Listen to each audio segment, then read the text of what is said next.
again, even when you're doing things, this does not negate the difference between voluntary and involuntary behavior. It's like I can voluntarily reach for this, but when I'm paying attention, I'm aware that everything is just happening. Like just the intention to move is just arising, right? And I'm in no position to know why it didn't arise a moment before or a moment later or a moment or 50% stronger or weaker, or so as to be ineffective or to be doubly effective, sort of where I lurched for it versus I moved slow. I mean, I'm not. I can never run the counterfactuals. I can never.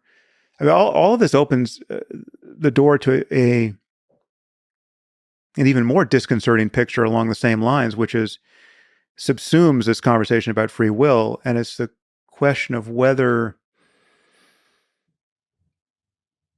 anything is ever possible. So let's deal with this issue of voluntary and involuntary behaviour. This is part of Sam Harris's conception of the non-existence of free will. He says that free will doesn't exist, but we can still engage in voluntary behaviours and involuntary behaviours. Also, there are choices in the world on Sam's account. Also, as a matter of subjective experience, he says, there is no self. So we have to keep all of that in mind. So what I hear when Sam says what he said just then about voluntary and involuntary behaviour is that he doesn't always know why he does a thing that he does. Okay, he can't give an explicit account of why he always does what he does, or indeed how he does it. Picking something up, he says, is a mystery to him at times. So there are things he does not know about his own behaviour. But what I want to say is one's ignorance or one's professed ignorance on any matter is no proof that one is not creative or creatively generating choices or, as I say, has free will. It just means you don't know something. And this distinction between voluntary and involuntary, so voluntary means nothing or no one is forcing Sam to do a particular thing. But if he's not being forced, then what entity is doing the action, performing the action? Him? But he has no self.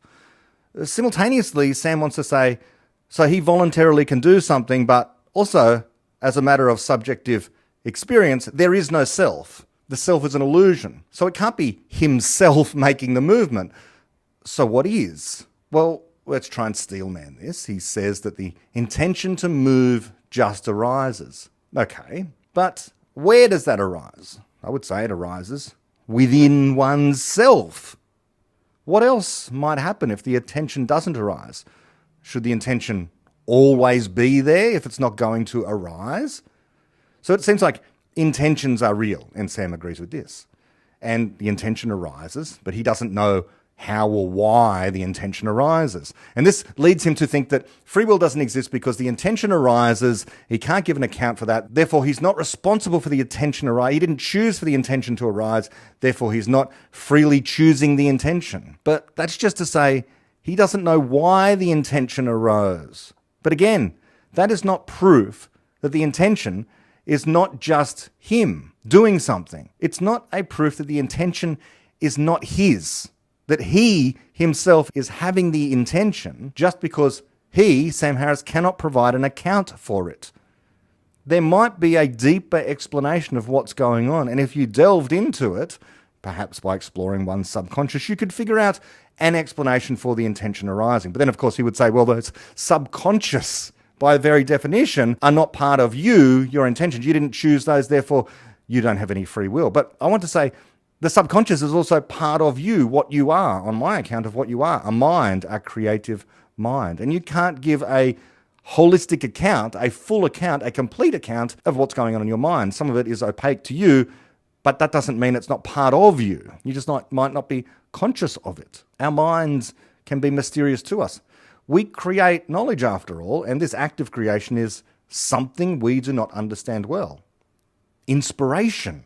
We don't understand it. Why are we inspired to do a particular thing at times? Motivation. We're motivated to do some things and bored about other things and not motivated to do them. Curiosity, curious about some things and not about others. We're very different in this respect. We don't understand at times why these feelings arise within us, but they do arise within us, and I would say they're part of us, kind of defining characteristics of what it is to be an individual agent in the world. These things are part of what makes up ourselves. Of course, I'd say an important part of defining ourselves is the fact that we are universal explainers, but that's more about defining what a person is as distinct from any other entity in the universe. You yourself are distinct from other people, not only because you're spatially located in a different place, but also because of these intentions, your curiosities, your motivations, your interests, what you find fun and all that sort of stuff that makes up your personality, your very person, your mind, what you are. You exist as a self. And as I say, in other moods, and you hear Sam talk about free will, he does say that choice is there in the world, choice exists, and choice is real. But I want to ask, who or what does the choosing? If the self doesn't exist, if you don't exist, then it can't be you, this non-existent thing, making the choice. So what does? The laws of physics? The outworkings of the laws of physics? Neural firings? That's all reductive.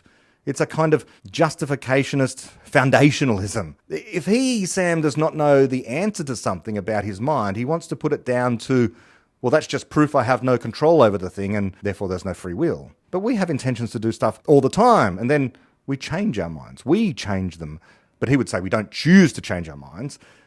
Yet I think we do, because we create knowledge of something better. Of course, he would deny that we do any such thing, because strictly on his account, we don't exist. It's just, as I say, neural firings. But I want to say that this, in a sense, is what we are. This is the self. This neural firing, if you like, is one description at one level of what a mind is. I think it's the wrong level of analysis. It's kind of a physicalism, because a more parsimonious way to speak about all this is just to say we are minds, creative explainers, and minds can be represented in brains as neural firings. In fact, it's the only minds that we know of right now.